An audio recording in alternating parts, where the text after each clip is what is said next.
শুরু করিতেছি মহান আল্লাহর নামে, যিনি পরম করুণাময় এবং অত্যন্ত দয়ালু। তো আজকে যে বিষয়টা নিয়ে আলোচনা করব সেটা হচ্ছে বাংলাদেশ বিজিবির 103তম পদে যে পুরুষ ও মহিলার যে একটা নিয়োগ বিজ্ঞপ্তি প্রকাশ করা হয়েছে সে বিষয় নিয়ে এখন আলোচনা করার চেষ্টা করব। তো আসলে আপনারা ধৈর্য সহকারে সবাই ভিডিওটি দেখার চেষ্টা করবেন। তো পূর্বের ভিডিওতে আমি বলে দিয়েছি যে আসলে কিভাবে কি করতে হবে, শিক্ষাগত যোগ্যতা কি লাগবে এবং শারীরিক যোগ্যতা সে বিষয় নিয়ে আলোচনা করেছি আমি পূর্বের ভিডিওতে।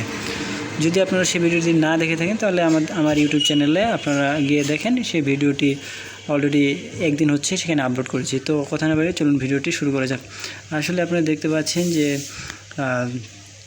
রেজিস্ট্রেশন 6 নম্বর রেজিস্ট্রেশন হচ্ছে যে বিজ্ঞপ্তির অনুচ্ছেদে 1, 2 ও 3 অনুযায়ী আগ্রহী যোগ্য পুরুষ ও মহিলা প্রার্থীগণ http://join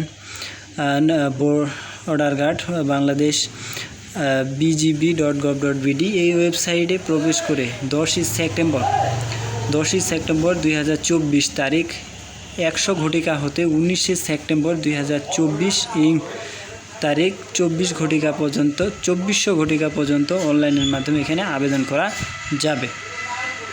আবেদনের যে পদ্ধতি, আসলে আপনারা কীভাবে আবেদন করবেন, এই যে ওয়েবসাইট দেখতে পাচ্ছেন 7 নম্বরে http://bangladesh.bgb.gov.bd এই চলমান যে ওয়েবসাইট সেটাতে কিন্তু আবেদন করবেন।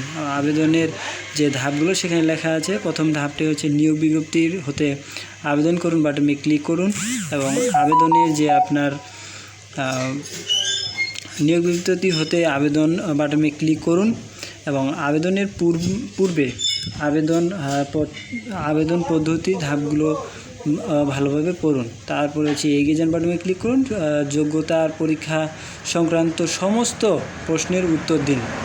আর দ্বিতীয়ত রেজিস্ট্রেশন আপনারা কীভাবে করবেন সে বিষয়টি আপনারা আপনাদের যে উপজেলায় বা মনে করেন যে আপনার ইউনিয়ন পরিষদ থেকে এখানে আপনার আবেদন করতে পারেন। সেক্ষেত্রে কিন্তু এখানে আপনার ফি লাগবে শুধু 100 টাকা ফি প্রয়োজন পড়বে। সেখানে কিন্তু লেখা আছে, এই যে 3 নম্বরে আপনি দেখতে পাচ্ছেন, 3 নম্বরে গয়ে আপনারা দেখতে পাচ্ছেন যে আবেদনের ফি বাবদ 100 টাকা পেমেন্ট করতে হবে মোবাইল ব্যাংকিংয়ের মাধ্যমে। আর চতুর্থ শিক্ষাগত যোগ্যতা যাচাই, এখানে কিন্তু যাচাই করা হবে শিক্ষাগত যোগ্যতা কীভাবে কী করতে হবে না করতে হবে সেগুলো কিন্তু যাচাই করতে হবে। আর 5 নম্বরে ব্যক্তিগত তথ্য প্রদান ও ছবি আপলোড, এখানে কিন্তু ছবি আপলোড করতে হবে। 6 নম্বরে অ্যাডমিট কার্ড বা প্রবেশপত্র ডাউনলোড করে নিতে হবে আপনাদেরকে, সাথে কিন্তু প্রবেশপত্র অথবা অ্যাডমিট কার্ড এটা কিন্তু আপনাদের দিয়ে দেওয়া হবে। আর মেডিকেল পরীক্ষা গ্রহণের জন্য আপনাদের যেগুলো প্রয়োজন পড়বে সে বিষয়গুলো আমি নেক্সট ভিডিওতে আলোচনা করার চেষ্টা করব।